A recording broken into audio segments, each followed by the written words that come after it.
साथियों और दोस्तों, पिछले 3.5 साल से एक सरकार उत्तर प्रदेश में चल रही है। योगी आदित्यनाथ की सरकार, भारतीय जनता पार्टी की सरकार।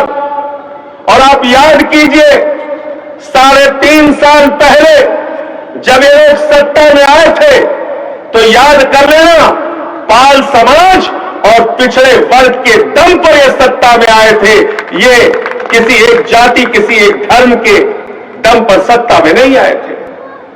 इन्होंने पाल समाज हो, नाई समाज हो, निषाद समाज हो, मौर्य समाज हो, कुशवाहा समाज हो, सारे समाज का वोट तो ले लिया, लेकिन जब न्याय देने की बात आती है तो उत्तर प्रदेश के अंदर जातिवादी व्यवस्था चलाई जा रही है। मैं इस व्यवस्था के खिलाफ हूं। जातिवादी व्यवस्था नहीं होनी चाहिए। जब आपको सबने मिलकर मुख्यमंत्री बनाया तो आदित्यनाथ जी, आपकी जिम्मेदारी है, आप संविधान की शपथ लेते हैं। बाबा साहब डॉक्टर भीमराव अंबेडकर द्वारा बनाए गए संविधान की शपथ लेते हैं। आप किसी जाति के नेता नहीं बन सकते। आपको 24 करोड़ उत्तर प्रदेश के लोगों का मुख्यमंत्री बनकर काम करना होगा। मेरी लड़ाई इसी बात को लेकर है। हमें जातियों की सरकार नहीं चाहिए, हमें उत्तर प्रदेश की जनता की सरकार चाहिए।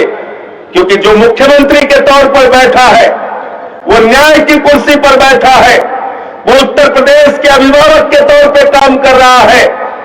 और न्याय की कुर्सी पर बैठा हुआ व्यक्ति अगर हत्या के मामले में 2 आंख करेगा, बलात्कार के मामले में 2 आंख करेगा, डकैती के मामले में 2 आंख करेगा, चोरी के मामले में 2 आंख करेगा, अपराध के मामले में 2 आंख करेगा, तो मैं पाल समाज के लोगों का आह्वान करना चाहता हूं, हम सब मिलकर इसके खिलाफ लड़ाई लड़ेंगे, संघर्ष करेंगे और आर पार की लड़ाई लड़ेंगे।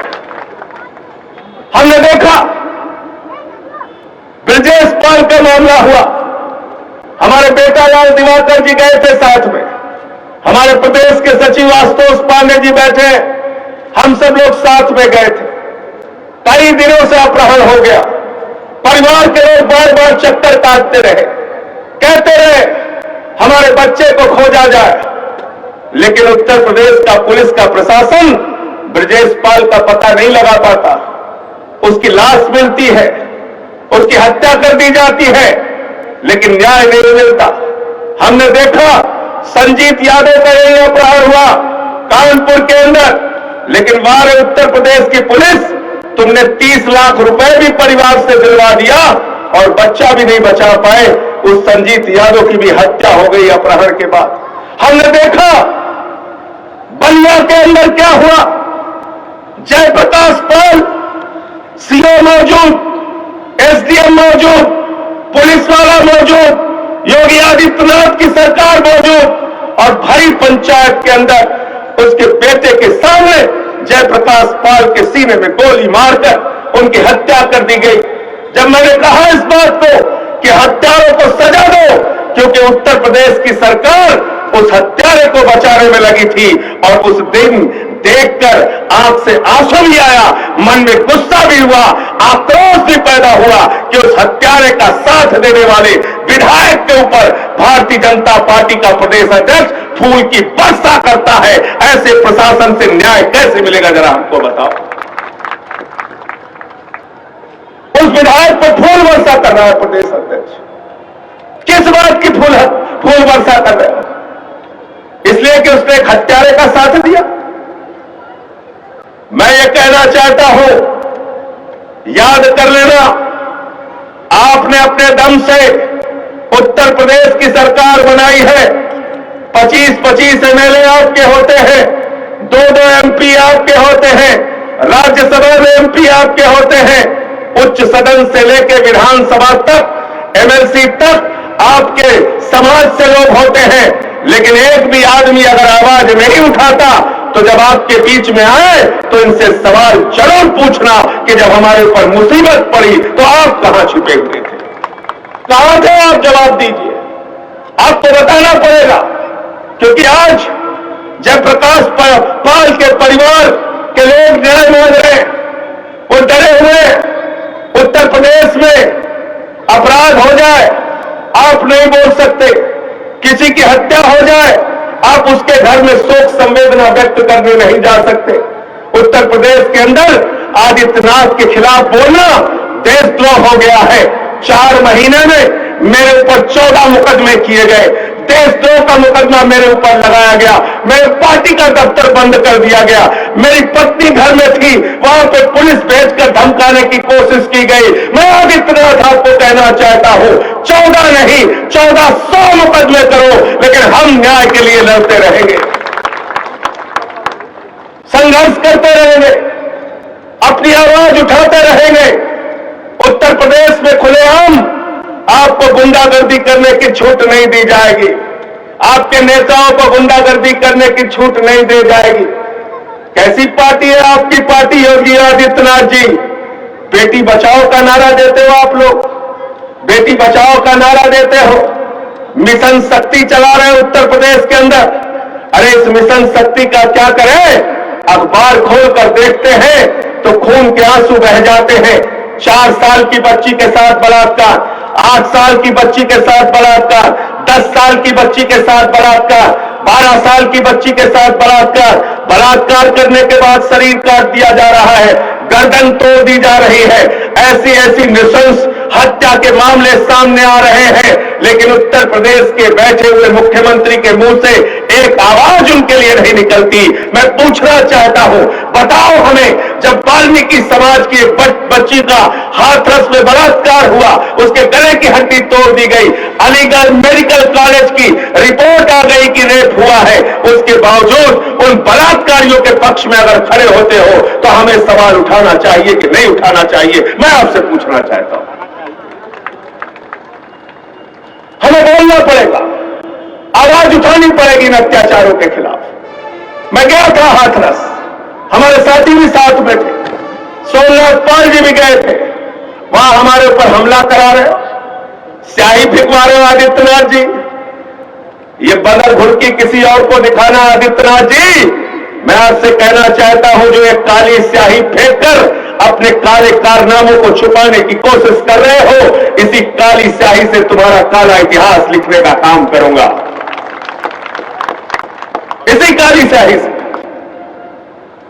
और हाथरस की घटना के बाद, बलरामपुर की घटना के बाद, लखीमपुर की घटना के बाद, जौनपुर की घटना के बाद जाटव समाज के लोग, वाल्मीकि समाज के लोग, दलित समाज के लोग, पिछड़े समाज के लोग, पाल समाज के लोग, मौर्य समाज के लोग, निषाद समाज के लोग अपने आप को सुरक्षित नहीं महसूस कर रहे हैं तुम्हारी सरकार में, और ये सब एक साथ मिलकर लामबंद होकर आम आदमी पार्टी के झंडे तले तुम्हारे खिलाफ आंदोलन करेंगे, आवाज उठाएंगे और अपना हक लेकर रहेंगे।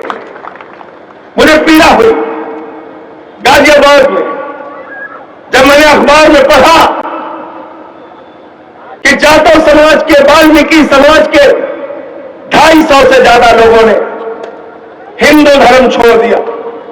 योगी आदित्यनाथ की नीतियों से तंग आकर, हाथरस कांड से पीड़ित होकर, योगी आदित्यनाथ उनके पास उनको समझाने नहीं जाते, उनको ये पूछने नहीं जाते थे कि भाइयों तुमने हिंदू धर्म छोड़ा क्यों हिंदू धर्म छोड़कर जा रहे हो? उनकी पीड़ा जानने की कोशिश नहीं की, बल्कि उल्टे उनको अपमानित करने का काम किया। उनको अपमानित करते हुए कहा कि अरे ये जो जाटव समाज के लोग हैं, ये जो वाल्मीकि समाज के लोग धर्म परिवर्तन कर रहे हैं, इन्होंने दाऊद इब्राहिम से पैसा लिया है, ISI से पैसा लिया है, आतंकवादी संगठनों से पैसा लिया है।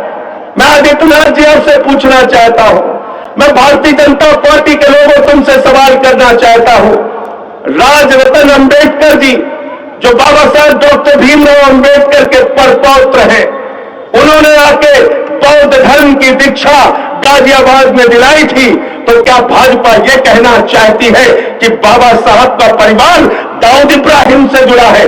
क्या भाजपा ये कहना चाहती है कि बाबा साहब का परिवार ISI से जुड़ा हुआ है? क्या भाजपा ये कहना चाहती है कि दलित समाज के लोग, पिछड़े समाज के लोग इतने कमजोर हो और लालची हैं कि वो पैसा लेके अपना धर्म परिवर्तन कर रहे हैं? क्या भाजपा ये कहना चाहती है कि दाऊद इब्राहिम बौद्ध धर्म का प्रचारक है?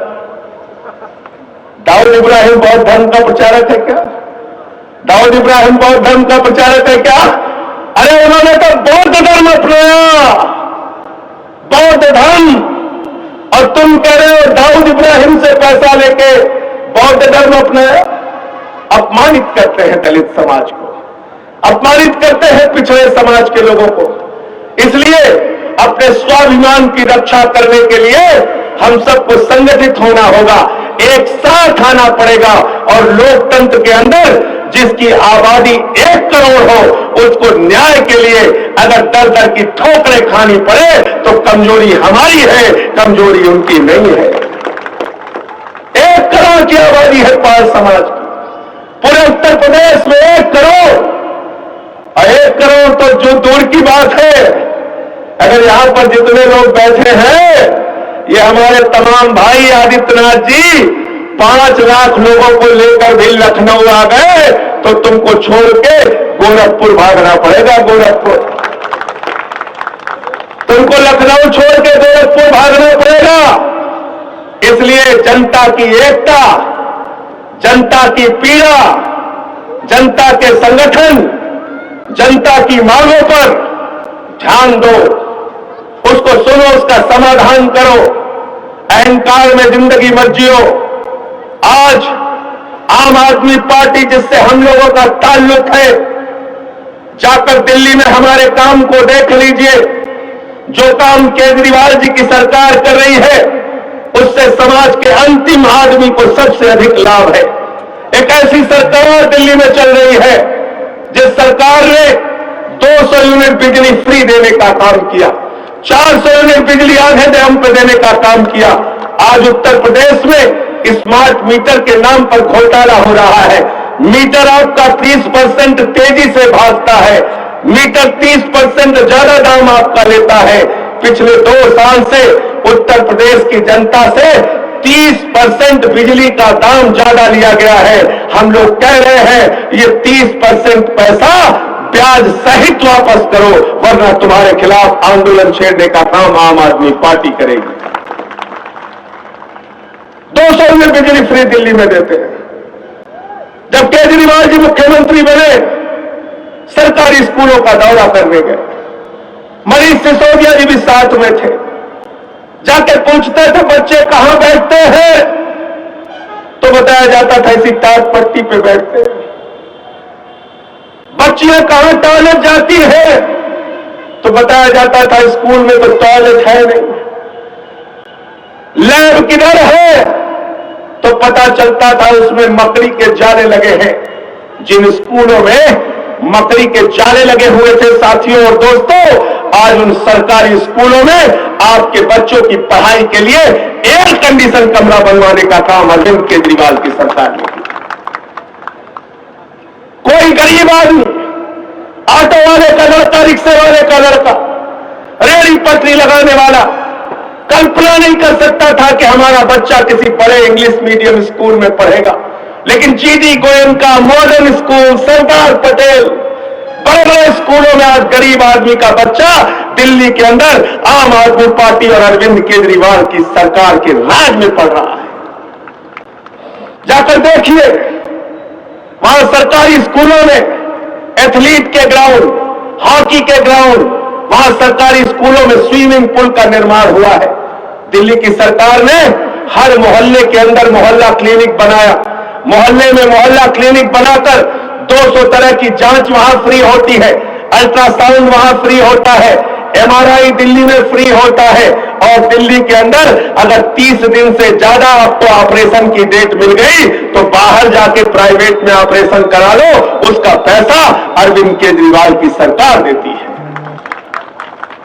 दिल्ली की सरकार ने विधवाओं की पेंशन 2 गुना की, दिव्यांगों की पेंशन 2 गुना की, बुजुर्गों की पेंशन 2 गुना की, गेस्ट टीचर की तनख्वाह 2 गुना की। दिल्ली की सरकार ने मोहल्ला क्लिनिक बनाकर, स्कूल बना के, फ्लाईओवर बना के, 5 फ्लाईओवर के निर्माण में 150 करोड़ रुपए बचाने का काम किया।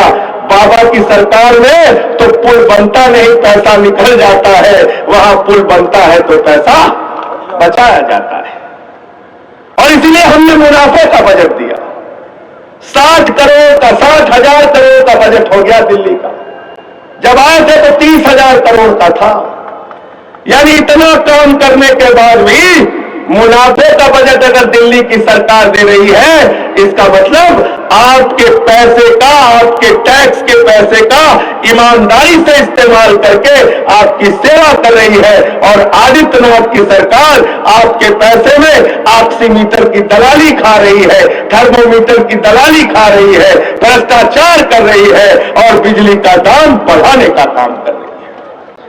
तो ईमानदार सरकार रहेगी तो बिजली मुफ्त मिलेगी, ईमानदार सरकार रहेगी तो पानी मुफ्त मिलेगा, ईमानदार सरकार रहेगी तो पेंशन दोगुना हो जाएगी, ईमानदार सरकार रहेगी तो सड़कें मिलेंगी, फ्लाईओवर मिलेगा। और भ्रष्टाचारी सरकार रहेगी तो शिक्षक भर्ती का घोटाला होगा। हमारे नौजवान साथी यहां मौजूद हैं, 69,000 शिक्षकों की भर्ती में घोटाला कर लिया। 69,000 कहते हैं भगवान श्री राम के नाम पे सरकार चला रहे हैं, राम राज्य है उत्तर प्रदेश में। अरे भगवान श्री राम ने आपको घोटाला करने के लिए कहा है क्या आदित्यनाथ जी? किसने कहा आपको घोटाला करने के लिए? किसने कहा आपको भ्रष्टाचार करने के लिए?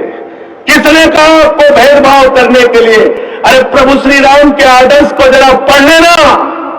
भगवान श्री राम को केवट ने नैया से नदी पार कराई, निषाद राज ने उनका साथ दिया, भालुओं ने, बानरों ने सेना बनाकर, नल नील की सेना बनाकर उन्होंने रावण का नाश किया। और तुम अपनी ही जनता के साथ भेदभाव करते हो, तुम राम के आदर्श को मानने वाले नहीं हो।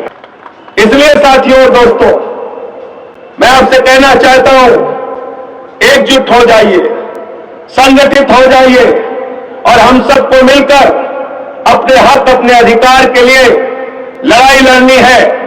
और इसलिए लड़ाई लड़नी है कि सत्ता आज चंद लोगों के कब्जे में पूरे हिंदुस्तान में है। पूरब से लेकर पश्चिम तक, उत्तर से लेकर दक्षिण तक चंद परिवारों ने हिंदुस्तान की राजनीति पर कब्जा कर लिया है। उस राजनीति को उन परिवारों से मुक्त कराने का काम हमको और आपको करना है। चले जाइए कश्मीर, शेख अब्दुल्ला, फारूक अब्दुल्ला, उमर अब्दुल्ला, एक ही परिवार की पार्टी, मुफ्ती मोहम्मद सईद, महबूबा मुफ्ती, एक ही परिवार की पार्टी।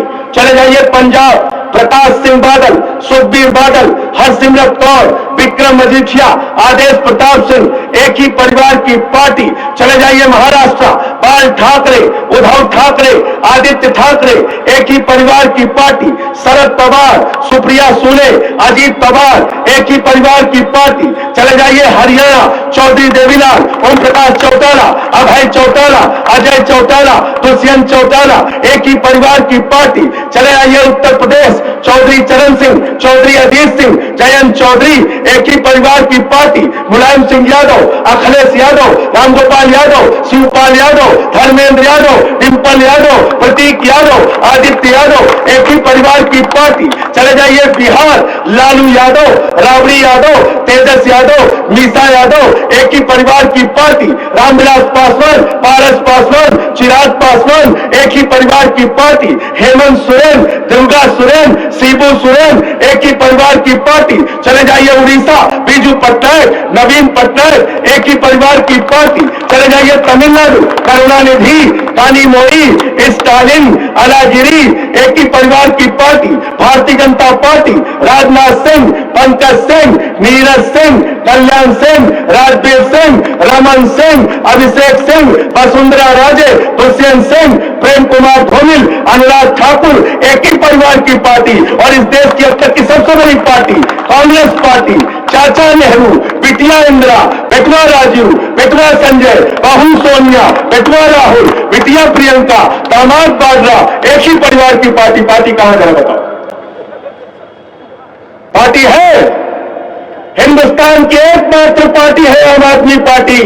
जिसने अपने संविधान में लिखा है एक परिवार से 2 आदमी सांसद विधायक मंत्री नहीं बनेगा, किसी दूसरी पार्टी में नहीं लिखा। और आपको मूर्ख बना रहे हैं 50 साल से।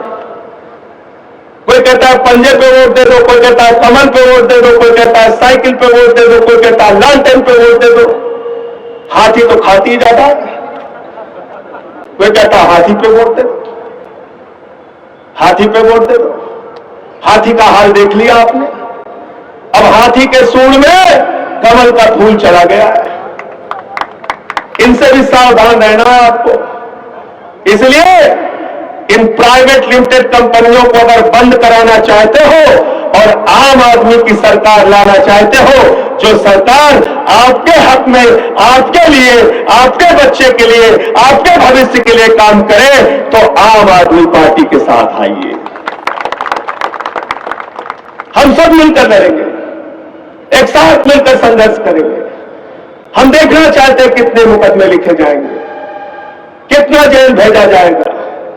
हम देखना चाहते हैं। इस नफरत की राजनीति से हिंदुस्तान को बचाना है। ये कब तक मजहबी नशा बांटिएगा? ये कब तक मजहबी नशा बांटिएगा? ये उन्माद वाली हवा बांटिएगा? ये मंदिर, ये मस्जिद, शिवालय की जिनमें वतन ही ना होगा तो क्या बांटिएगा? क्या बांटोगे तुम? जब ये देश ही नहीं बचेगा, जब हिंदुस्तान के टुकड़े टुकड़े कर दोगे तुम, क्या बांटना चाहते हो? और कहां से शुरू करें, कहां खत्म करें? वतन की जो हालत सुनाने लगेंगे तो पत्थर भी आंसू बहाने लगेंगे। वतन की जो हालत सुनाने लगेंगे तो पत्थर भी आंसू बहाने लगेंगे। अगर भीड़ में खो गई आदमियत तो उसे ढूंढने में जमाने लगेंगे। इंसानियत का, मानवता का, आदमियत का कत्ल किया जा रहा है। इसलिए साथियों और दोस्तों, अगर आपको हाथरस कांड से पीड़ा है, अगर आपको बलिया के जयप्रकाश पाल के कांड से पीड़ा है, अगर आपको ब्रजेश पाल से प्यार है, अगर आपको संजीत यादव के कांड से पीड़ा है, अगर उत्तर प्रदेश में दलितों पर, पिछड़ों पर, अल्पसंख्यकों पर हो रहे अत्याचार से मन दुखी है, तकलीफ में है, तो आइए हम सब मिलकर एक साथ इस सरकार से सवाल पूछेंगे, उनसे अपना हक और अधिकार वापस लेंगे और उत्तर प्रदेश को एक ऐसा प्रदेश बनाएंगे जहां पर जनता की सरकार चले, जातियों की सरकार नहीं चले। बहुत बहुत धन्यवाद, बहुत बहुत शुक्रिया। नेशनल दस्तक की आपसे गुजारिश है कि अगर इसको बचाना चाहते हैं तो नेशनल दस्तक को सब्सक्राइब करने के लिए रेड कलर के सब्सक्राइब बटन को दबाएं, फिर बेल आइकन की घंटी दबाएं।